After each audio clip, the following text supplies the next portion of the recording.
சொல்கிறேன். ஒவ்வொரு நாளும் புதிதாக இருக்கிறபடினாலே தேவனுக்கு நான் நன்றி செலுத்துகிறேன். இந்த புதிய நாளிலும் கூட தேவன் புதிய கிருபைகளை தேவன் நமக்கு கட்டளையிட்டு இருக்கிறார். ஹல்லேலூயா. இந்த நாளிலும் கூட சங்கீதத்தின் புத்தகம் 89ஆம் சங்கீதத்தினுடைய 119ஆம் சங்கீதத்துடைய 89ஆம் வசனம் முதற்கொண்டு 96ஆம் வசனம் வரைக்கும் நம்ம வாசிக்கலாம். கர்த்தாவே, உமது வசனம் என்றென்றைக்கும் வானங்களில் நிலைத்திருக்கிறது. உம்முடைய உண்மை தலைமுறை தலைமுறையாக இருக்கும். பூமியை உறுதிப்படுத்தினீர், அது நிலைத்திருக்கிறது. உம்முடைய பிரமாணங்களை நிறைவேற்றும்படி அவைகள் இந்நாள் வரைக்கும் நிற்கிறது. சமஸ்தமும் உம்மை சேவிக்கும். உமது வேதம் என் மனமகிழ்ச்சியாய் இராதிருந்தால் என் துக்கத்திலே அமிழ்ந்து போயிருப்பேன். நான் ஒருபோதும் உம்முடைய கட்டளைகளை மறக்க மாட்டேன். அவைகளால் நீர் என்னை உயிர்ப்பித்தீர். நான் உம்முடையவன், என்னை ரட்சியும். உம்முடைய கட்டளைகளை ஆராய்கிறேன். துன்மார்க்கர் என்னை அழிக்க காத்திருக்கிறார்கள். நான் உமது சாட்சிகளை சிந்தித்துக் கொண்டிருக்கிறேன். சகல சம்பூர்ணத்திற்கும் எல்லையை கண்டேன். உம்முடைய கற்பனையோ மகா விஸ்தாரம். ஆமென், ஆமென். இந்த சங்கீதமானது நாம் அனைவரும் அறிந்திருக்கிறோம். வேத வசனங்களை, வேத வசனத்தினுடைய மகிமையை சொல்லுகிறதான மகத்துவங்களை, வேத வசனத்தை குறித்து சொல்லப்படுகிறதான சங்கீதம். இந்த பகுதியில சங்கீதக்காரன் வேத வசனத்தை குறித்து சொல்லுகிறதை பார்க்கிறோம். வேத வசனத்தை குறித்து அவர் என்ன வேத வசனத்தை குறித்து சொல்லுகிறார் என்றால், வாசிக்கலாம். 89ஆம் வசனம். கர்த்தாவே, உமது வசனம் என்றென்றைக்கும் வானங்களில் நிலைத்திருக்கிறது. என்றென்றைக்கும் நிலைக்கக்கூடியதாயிருக்கிறது. இந்த வேத வசனமானது எப்படிப்பட்டது என்றால், என்றென்றைக்கும் நிலைக்கக்கூடியது. என்றென்றைக்கும் நிலைக்கக்கூடியது. 90ஆம் வசனம் வாசிக்கலாம். உண்மை தலைமுறை தலைமுறையாக இருக்கும். பூமியை உறுதிப்படுத்தினீர், அது நிலைத்திருக்கிறது. நிலைத்திருக்கிறது. உம்முடைய வசனம் என்றென்றைக்கும் வானங்களில் நிலைத்திருக்கிறது. 90ஆம் வசனத்துல அது நிலைத்திருக்கிறது, என்றென்றைக்குமாய் இருக்கிறது. என்றென்றைக்கும் இந்த வேத வசனம் நிலைத்திருக்கிறதாய் இருக்கிறது. இந்த வேத வசனமானது ஒருபோதும் அழியாதது. இந்த வேத வசனமானது ஒருபோதும் அழியாது. 152ஆம் வசனத்தை வாசிக்கலாம். 152ஆம் வசனம். நீர் உம்முடைய சாட்சிகளை என்றென்றைக்கும் நிற்க ஸ்தாபித்தீர் என்பதை அவைகளால் நான் நெடுநாளாய் அறிந்திருக்கிறேன். இந்த வேத வசனம், சாட்சிகள் என்பது வேத வசனம். இந்த வேத வசனமானது என்றென்றைக்கும் நிற்க, என்றென்றைக்கும் நிற்க. இந்த வேத வசனம் அழியாதது. என்றென்றைக்கும் தலைமுறை தலைமுறையாக இது நிலைக்கும். எல்லாருக்கும் தெரிந்த ஒரு வசனம் வாசிக்கலாம். மத்தேயு எழுதின சுவிசேஷம் 24ஆம் அதிகாரத்தோட 35ஆம் வசனம். மத்தேயு 24:35. வானமும் பூமியும் ஒழிந்து போனாலும் என்னுடைய வார்த்தைகள் ஒழிந்து போவதில்லை. அல்லது இன்னொரு வேற இடத்துல நீங்க வாசியும் சொன்னா, என்னுடைய வார்த்தையினுடைய ஒரு உறுப்பாகிலும் ஒழிந்து போவதில்லை என்று வேதத்தில் நாம் வாசிக்கிறோம். இந்த வேத வசனமானது தலைமுறை தலைமுறைக்கு, வானமும் பூமியும் ஒழிந்து போனாலும் என்றென்றைக்கும் நிலைக்கக்கூடியதாக, அல்லது இந்த வசனத்தினுடைய ஒரு பகுதி கூட, அல்லது அங்க நம்ம வேதத்தில் நம்ம வாசித்தோம் சொன்னா, வானமும் பூமியும் ஒழிந்து போனாலும் வார்த்தையினுடைய ஒரு உறுப்பாகிலும் என்று சொல்லப்படுகிறதான காரியம் என்னவென்றால், வார்த்தையினுடைய ஒரு உறுப்பு என்றால் அந்த புள்ளி கமா. அந்த புள்ளி கமா கூட ஒழிந்து போவது இல்லை. அது அந்த புள்ளி கமா கூட என்றென்றைக்கும் நிலைக்கக்கூடியதாக இருக்கிறது. நாம் பார்க்கிறதான வானம் பூமி ஒழிந்து போனாலும் அது கடைசி வரைக்கும் என்றென்றைக்கும் நிலைக்கக்கூடியதா இருக்கிறது, நிலைக்கக்கூடியதா இருக்கிறது. இப்போ இந்த வேத வசனம் ஒரு நாள் நிலைத்திருக்கும் அப்படின்னு சொல்வதற்கு காரணம் என்னவென்றால், அழியாதது எது? வேத வசனம் அழியாதது. வேற எது அழியாதது? ஏதோ சொல்றீங்க, கேட்கல. ஆத்துமா அழியாது. ஆத்துமா அது நித்திய நித்திய நித்திய நித்தியமாக என்றென்றைக்கும் இருக்கக்கூடியது. இந்த ஆத்துமாவிலே ஆத்துமா அழியாது. இப்போ வேத வசனம் ஏன் அழியாம இருக்கு அப்படின்னு சொன்னா, இந்த வேத வசனம் எப்படி உண்டானதுன்னா வாசிக்கலாம். ஆதியாகமத்தின் புத்தகம் முதல் ஒரு 3 வசனங்களை வாசிக்கலாம். ஆதியாகமத்தின் புத்தகம் 1ஆம் அதிகாரத்தினுடைய முதல் 3 வசனம். ஆதியிலே தேவன் வானத்தையும் பூமியையும் சிருஷ்டித்தார். ஆதியிலே தேவன் வானத்தையும் பூமியும் சிருஷ்டித்தார். பூமியானது ஒழுங்கின்மையும் வெறுமையுமாய் இருந்தது. பூமியானது ஒழுங்கின்மையும் வெறுமையுமாய் இருந்தது. ஆழத்தின் மேல் இருள் இருந்தது. ஆழத்திலே இருள் இருந்தது. தேவ ஆவியானவர் ஜலத்தின் மேல் அசைவாடி கொண்டிருந்தார். தேவ ஆவியானவர் ஜலத்தின் மேல் அசைவாடி கொண்டிருந்தார். தேவன் வெளிச்சம் உண்டாக கடவது என்றார். இங்க பார்க்கிறோம், ஆவியானவர் ஜலத்தின் மேல் அசைவாடி கொண்டிருக்கிறார், வெளிச்சம் உண்டாக கடவது என்று ஒரு வார்த்தை கடந்து வருகிறது. வார்த்தை, இந்த ஆவியும் வார்த்தையும் இணைந்தது. ஆவியானவர், இந்த வேத வசனம் வெறும் வார்த்தை மாத்திரம் அல்ல. ஏன் இந்த வசனம் தலைமுறை தலைமுறைக்கு, வானமும் பூமி ஒழிந்து போனாலும் அது ஒரு உறுப்பாகிலும் ஒழிந்து போவதில்லை என்று நாம் பார்க்கிறோம், என்றென்றைக்கும் நிலைக்கக்கூடியதா இருக்கிறதுக்கு காரணம் என்னென்றால், இது வெறும் வார்த்தை இல்லை. இதுல என்ன இருக்கு அப்படின்னு சொன்னா, ஆவியானவர், இந்த வார்த்தையில ஆவி, ஜீவன் இருக்கிறது. அதனாலதான் அது நம்மளுடைய ஆத்துமாவை அது என்ன பண்ணுது, உயிர்ப்பிக்கிறதா இருக்கு. இந்த சங்கீதத்தில் நம்ம பார்க்கிறோம், நேற்றைய தினம் உயிர்ப்பித்தார் அப்படின்றத நம்ம பார்த்தோம். இந்த வேத வசனமானது ஆவியும் ஜீவனுமாய் இருக்கிறது. ஆவியும் ஜீவனுமாய் இருக்கிறது. வாசிக்கலாம். 1 தீமோத்தேயின் புத்தகம் 3ஆம் அதிகாரம் 15-16. 1 தீமோத்தேயு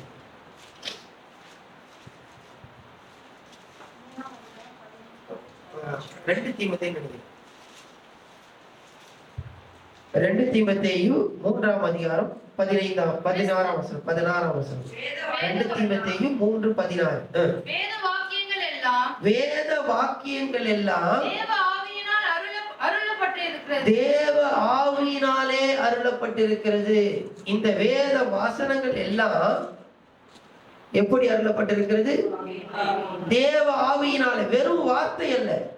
வெறும் வார்த்தை அப்படின்னா என்ன ஆயிடும், ஒழிந்து போயிடும். ஆனா இந்த வார்த்தை எப்படிப்பட்ட வார்த்தை என்றால், ஆவியும் ஜீவனுமாய் இருக்கிறது.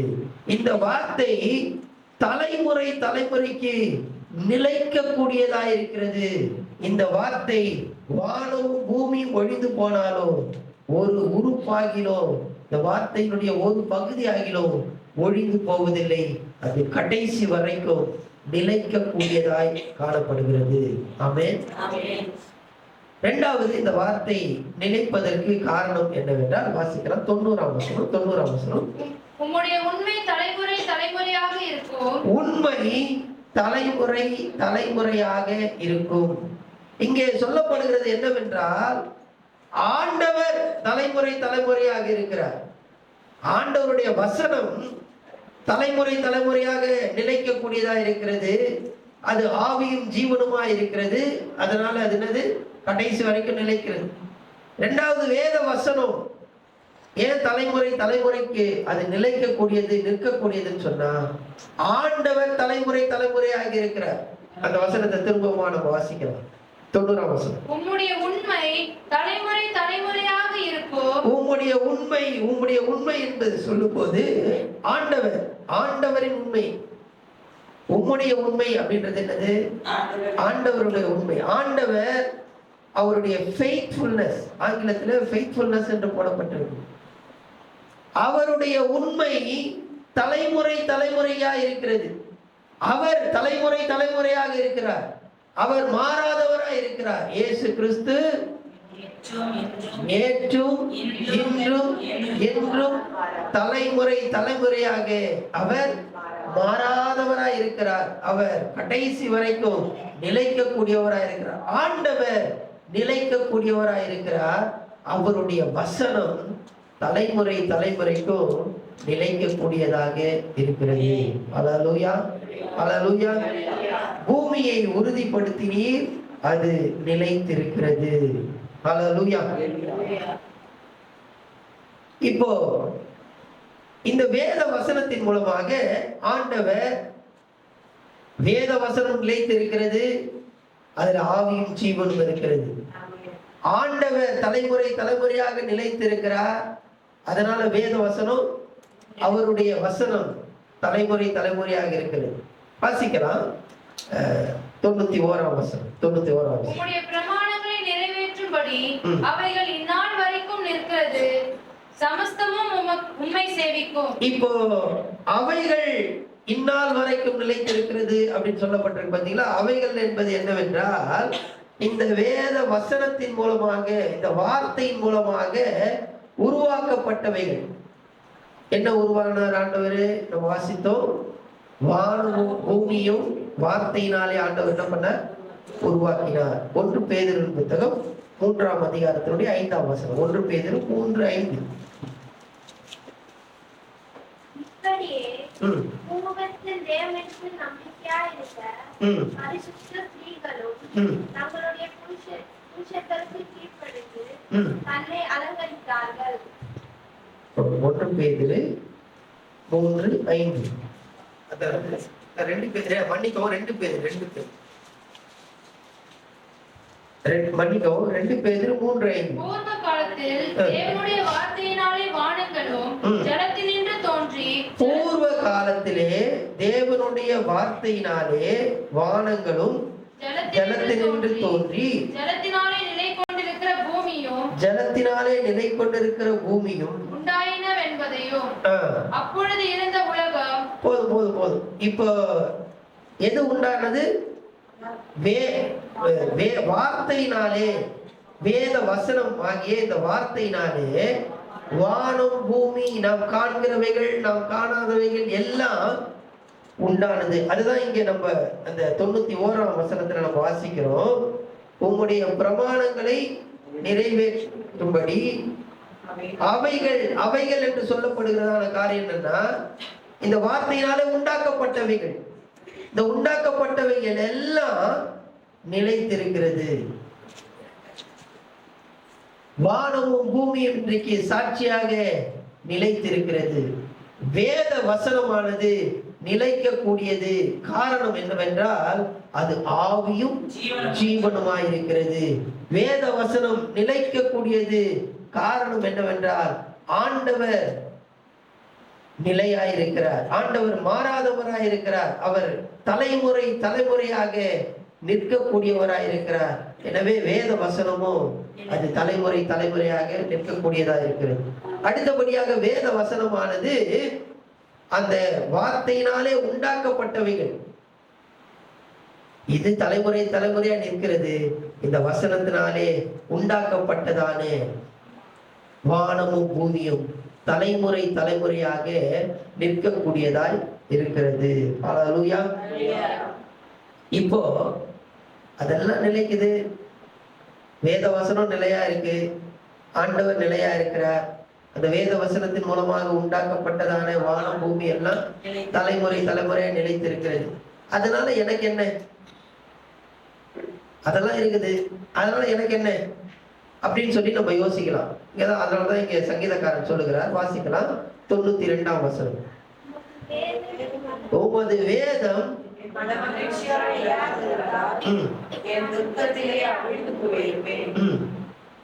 வாசிங்க, தொடர்ந்து வாசிங்க.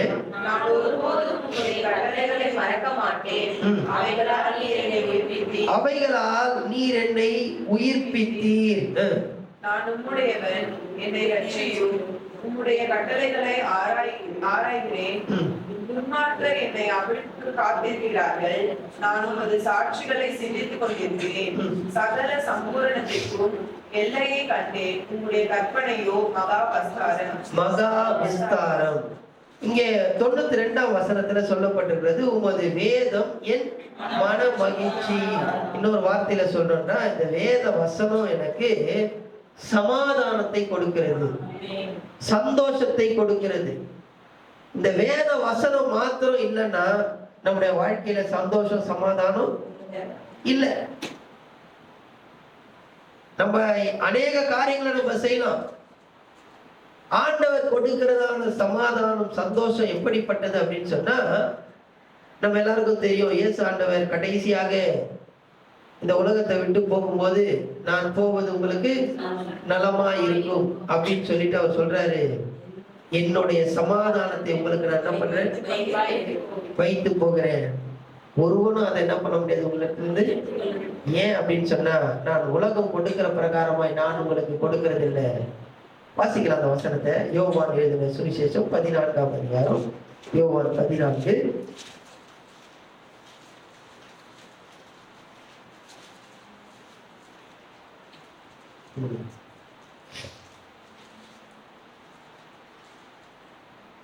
இருபத்தி 7ஆம் வசனம். சமாதானத்தை உங்களுக்கு வைத்து போகிறேன். சமாதானத்தை உங்களுக்கு வைத்து போகிறேன். என்னுடைய சமாதானத்தையே உங்களுக்கு என்னுடைய சமாதானத்தையே உங்களுக்கு கொடுக்கிறேன். உலகம் கொடுக்கிற பிரகாரமாக நான் உங்களுக்கு கொடுக்கிறதில்லை. உங்கள் இருதயம் கலங்காமலும் பயப்படாமலும் இருப்பதாக. உங்கள் இருதயம் கலங்காமலும் பயப்படாமலும் இருப்பதாக. நான் போவேன் என்றும் திரும்பி உங்களிடத்தில் வருவேன் என்றும் நான் உங்களுடனே சொன்னதை கேட்டீர்களே. நீங்கள் என்னில் அன்புள்ளவர்களாய் இருந்தால் பிதாவிடத்திற்கு போகிறேன் என்று நான் சொன்னதை குறித்து சந்தோஷப்படுவீர்கள். கவனிங்க, இங்க ஆண்டவர் சொல்லுகிறார், உலகம் கொடுக்கிற பிரகாரமான சந்தோஷத்தை சமாதானத்தை நான் உங்களுக்கு கொடுக்கல. இந்த நான் கொடுக்கிற சந்தோஷத்தை ஒருவனும் உங்களிடத்துல என்ன பண்ண முடியாது, எடுத்து கொள்ள முடியாது. பாருங்க, அத இந்த வசனத்தினுடைய நிறைவேறுதலை நம்ம இதனுடைய புரிதலை நம்ம எப்ப பார்க்கலாம் அப்படின்னு சொன்னா, சரித்திரத்திலே ரோம ஆட்சியின் காலத்திலே கிறிஸ்தவர்கள் அதிகமாக நொறுக்கப்பட்டார்கள். எல்லாரும் என்ன பண்ணாங்கன்னா, அதிகமாக கொலை செய்யப்பட்டார்கள். நீரோ ராயன் காலத்துல பாத்தீங்க அப்படின்னு சொன்னா, சரித்திரத்தை நீங்க படிச்சீங்க அப்படின்னா, அது நமக்கு அப்படியே ரொம்ப நம்மளுடைய இருதயத்தையே அது அசைக்கக்கூடியதா இருக்கும். உயிரோட என்ன பண்ணுவாங்க, மரத்துல கட்டி வைத்து, கொம்புல கட்டி வைத்து, அப்படியே அந்த பிச்சு கட்டின்னு சொல்லுவாங்க பார்த்தீங்களா, தார், அதை அப்படியே ஊத்தி எரிப்பாங்க. அப்படி எல்லாம் எரிஞ்சு எல்லாம் சத்தம் போடுவாங்க, ஒரு மாதிரி சத்தம் எல்லாம். அப்படி இருக்கிற நேரத்துல அந்த ராஜா நீரோ ராயன் என்ன பண்ணுவாருன்னா, சேரியட்ல அழகா என்ன பண்ணுவாரு, அதெல்லாம் ரசிச்சுட்டு அப்படியே அந்த பவனியா போயிட்டு வருவார். இந்த 2 சைடு என்ன பண்ணுவாங்க, எல்லாரும் கிறிஸ்தவங்க எரிந்து கொண்டு இருப்பாங்க. ஸோ இப்படிலாம் நடந்தது. அப்படிலாம் நடந்த போதிலும் அவருடைய சந்தோஷத்தை அவர்களால யாரால என்ன பண்ண முடியல, எடுக்கவே முடியல. சரித்திரம் என்ன சொல்லுது அப்படின்னு சொன்னா, அந்த நாட்கள்ல கிறிஸ்தவர்கள் என்ன பண்ணுவாங்க, பிடிப்பாங்களாம். கிறிஸ்தவங்களை பிடிக்கிறதுக்கு இவங்க கிறிஸ்தவங்களான்றது தெரியாது. கிறிஸ்தவங்க இவங்க ரோட்ல போயிட்டு இருக்காங்க, கிறிஸ்தவங்கன்னு எப்படி தெரியும்? யாரெல்லாம் சந்தோஷமா இருக்கிறாங்களோ அவங்கள என்ன பண்ணுவாங்க, பிடிச்சிடுவாங்க. இது நான் சொல்ற சரித்திரத்துல இருக்கிறது. சோ ஒருவனும் என்ன உபத்திரம் வந்தாலும் சரி, என்ன பாடுகள், கஷ்டங்கள், நிந்தைகள் வந்தாலும் சரி, இந்த வேத வசனம் கொடுக்கிறதான அந்த சந்தோஷத்தை ஒருவராலும் பறித்து கொள்ள முடியாது. இந்த சந்தோஷம், சமாதானம் தலைமுறைக்கு அது நிலைக்கக்கூடியதா இருக்கிறது. அல்லேலூயா, அல்லேலூயா. தேவஜனமே, இந்த வேத வசனமானது தலைமுறைக்கும் இருக்கக்கூடியதா இருக்கிறது. ஆண்டவர் தலைமுறைக்கு இருக்கக்கூடியவராக இருக்கிறார். அந்த வேத வசனத்தின் வார்த்தையினாலே உண்டாக்கப்பட்டதான வானமும் பூமியும் தலைமுறைக்கும் இருக்கக்கூடியதா இருக்கிறது. இந்த வேத வசனத்தின் மூலமாக வருகிறதான சந்தோஷம், சமாதானம் தலைமுறைக்கும் நித்தியமாக நம்மோடு கூட இருக்கக்கூடியதா இருக்கிறது. ஹல்லேலூயா, ஹல்லேலூயா. இந்த சந்தோஷத்தை நாம் அனுபவிக்கிறோமா? இன்றைக்கு நம்முடைய கேள்வி தான். ஏதோ வசனத்தை வாசிக்கிறோம், போயிடும். இல்ல, இந்த வேத வசனம் அடுத்தது அங்க சொல்லப்பட்டிருக்கிறது, 93ஆம் வசனத்தை வாசிக்கலாம். 93ஆம் வசனம். நான் ஒருபோதும் உம்முடைய கட்டளைகளை மறக்க மாட்டேன். அவைகளால் நீர் என்னை உயிர்ப்பித்தீர். அவைகளால் நீர் என்னை உயிர்ப்பித்தீர். இந்த வேத வசனம் நம்மை உயிர்ப்பிக்கிறதா இருக்கிறது. உயிர்ப்பிக்கிறது. எதற்காக உயிர்ப்பிக்கிறது என்றால், நம்மை கடைசி வரைக்கும் நிலைநிறுத்தும்படியாக. உயிர்ப்பித்து அப்படியே விட்டு விடுவதற்காக அல்ல.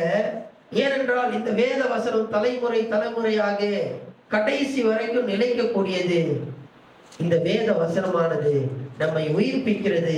எதற்காக என்றால், நாம் கடைசி வரைக்கும் ஆண்டவர் நமக்கென்று வைத்திருக்கிறதான அந்த திட்டத்தை கடைசி வரைக்கும் செய்து முடிப்பதற்கு இந்த வேத வசனமானது நம்மை வழி நடத்தக்கூடியதாக இருக்கிறது. அல்லேலூயா, அல்லேலூயா. வேத வசனத்தை குறித்து அநேக காரியங்கள் உண்டு. இந்த வேத வசனம் தலைமுறை தலைமுறைக்கு இருக்கு. இந்த வேத வசனமானது ஏன் தலைமுறை தலைமுறைக்கு? ஆண்டவர் தலைமுறை தலைமுறையாக இருக்கிறார். இந்த வேத வசனத்தின் மூலமாக உண்டாக்கப்பட்டதான வானம் பூமி தலைமுறை தலைமுறையாக இருக்கிறது. இந்த வேத வசனம் என்னோட வாழ்க்கையில நிலைத்திருக்கிறதான சந்தோஷத்தை கொடுக்கிறது. ஒரு நாள் சந்தோஷம், அதோட அந்த சந்தோஷம் காணாம போகுது. அப்படி இல்லை. நிலைக்கக்கூடிய சந்தோஷத்தை, சமாதானத்தை கொடுக்கக்கூடியதான வேத வசனம் நம்மிடத்திலே இருக்கிறது. இந்த வேத வசனமானது நம்மை உயிர்ப்பித்து உயிர்ப்பித்து உயிர்ப்பித்து, ஒருவேளை நீங்க சோர்ந்து போயிருக்கிறீங்களா, இந்த வேத வசனத்தை வாசிங்க. இந்த வேத வசனமானது உங்களை உயிர்ப்பித்து கடைசி வரைக்கும் ஆண்டவர் உங்களுக்கு என்று வைத்திருக்கிறதான அந்த திட்டத்தை நீங்கள் செய்து முடிக்கிற வரைக்கும், கடைசி வரைக்கும் உங்களை நிலை நிறுத்த இந்த வேத வசனம் வல்லமையாக இருக்கிறது. அல்லேலூயா. கண்ணில் மூடி கர்த்தரை நோக்கி நம்ம பார்க்கலாம். கண்ணில் மூடி கர்த்தரை நோக்கி நம்ம பார்க்கலாம்.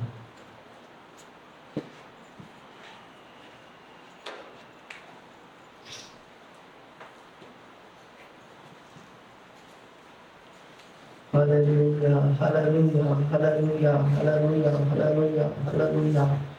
ஸ்தோத்திரம் ஆண்டவரே, துதிக்கிறோம். ஆண்டவரே, உம்முடைய வேத வசனம்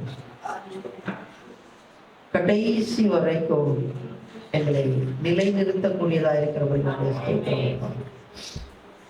வேத வசனமானது தலைமுறை தலைமுறையாக நிலைத்திருக்கிற அந்த வேத வசனத்துக்காக ஸ்தோத்திரம். அது ஆவியும் ஜீவனுமாய் இருக்கிறபடி நானே ஸ்தோத்திரமாட்டேன், ஸ்தோத்திரமாட்டேன், ஸ்தோத்திரம். ஆண்டவரே, இந்த வேத வசனமானது கடைசி வரைக்கும் எங்களை நிலைநிறுத்தக்கூடியதா இருக்கிறபடினாலே ஸ்தோத்திரம், ஸ்தோத்திரம், ஸ்தோத்திரம், ஸ்தோத்திரம், ஸ்தோத்திரம், ஸ்தோத்திரம், ஸ்தோத்திரம், ஸ்தோத்திரம், ஸ்தோத்திரம். ஆண்டவரே, இந்த வேத வசனமானது ஆண்டவரே அழிந்து போகிற ஒரு சந்தோஷம் சமாதானம் அல்லப்பா. கடைசி வரைக்கும் நிலை நிற்கிறதான ஒரு சந்தோஷத்தை சமாதானத்தை எங்களுக்கு கொடுக்கக்கூடியதா இருக்கிறபடினாலே ஸ்தோத்திரம் அப்பா, ஸ்தோத்திரம் அப்பா, ஸ்தோத்திரம் அப்பா. அல்லேலூயா, அல்லேலூயா, அல்லேலூயா, அல்லேலூயா, அல்லேலூயா. பரலோக பிதாவே, துதிக்கிறோம் ஆண்டவரே. ஆண்டவரே, உம்முடைய வேத வசனம் ஆண்டவரே அழிந்து போகாத நிலை நிற்கிறதான வேத வசனத்தை நீர் எங்கள் கையிலே தந்திருக்கிறீங்களப்பா. ஸ்தோத்திரம் அப்பா, ஸ்தோத்திரம் அப்பா. இந்த வேத வசனம் நாங்கள் கடைசி வரைக்கும் ஆண்டவரே நிலை நிற்க ஆண்டவரே இந்த வேத வசனங்களுக்கு சந்தோஷத்தையும் சமாதானத்தையும் தந்து ஆண்டவரே நாங்கள் சோர்ந்து போகிற நேரங்களிலே எங்களை உயிர்ப்பித்து எங்களை கடைசி வரைக்கும் கொண்டு போகிறதா இருக்கிறபடியாலே ஸ்தோத்திரம் அப்பா, ஸ்தோத்திரம். ஆண்டவரே, துதிக்கிறோம் ஆண்டவரே, துதிக்கிறோம். தெய்வ ஜனத்துக்காக உடைய சமூகத்திலே வருகிறோம். இந்த காலை வேளையிலே ஆண்டவரே இந்த நாள்ல என்னென்ன செய்ய வேண்டும் என்று திட்டமிட்டு இருக்கிறார்களே ஆண்டவரே, அந்த திட்டத்தின் மேலே தேவ கிருபை ஆண்டவரே நிலை நிற்கும்படியாக கேட்கிறோமே ராஜா. ஸ்தோத்திரம் அப்பா, ஸ்தோத்திரம் அப்பா, ஸ்தோத்திரம் அப்பா. ஆண்டவரே, உம்முடைய ஆளுகை ஆண்டவரே அவருடைய திட்டங்களிலே ஆளுகை செய்தருளும்படியாக கேட்கிறோமே ராஜா. ஸ்தோத்திரம் அப்பா, ஸ்தோத்திரம் அப்பா, ஸ்தோத்திரம் அப்பா. இறங்கும் ஆண்டவரே, கிருபைக்குள்ளாக மூடுங்க ஆண்டவரே. இந்த நாள் ஒரு ஆசீர்வாதத்தின் நாளாக வேத வசனம் கொடுக்கிறதான அந்த சந்தோஷம் சமாதானத்தை ஆண்டவரே முழுமையாய் அனுபவிக்கிற ஒரு நாளாக இந்த நாளை கர்த்தர் நீ மாற்றி அனுப்படியாக கேட்கிறோம் அப்பா. ஸ்தோத்திரம், ஸ்தோத்திரம், ஸ்தோத்திரம். ஆண்டவரே, சிந்திக்கிறோம். தேவ ஜனத்தை ஆசீர்வதி இன்னும் ஆண்டவரே வேத வசனத்திலே நாங்கள் இடை கட்டப்பட கர்த்தரே எங்களுக்கு உதவி செய்தருள முடியாது. எல்லா துதிகன மகிமை உமக்கே நாங்கள் செலுத்துகிறோம். இரட்சகர் மீட்பர் இயேசுவின் மூலம் ஜெபம் கேளும் பிதாவே. ஆமென். ஆமென். God bless you. God bless you. Praise the Lord.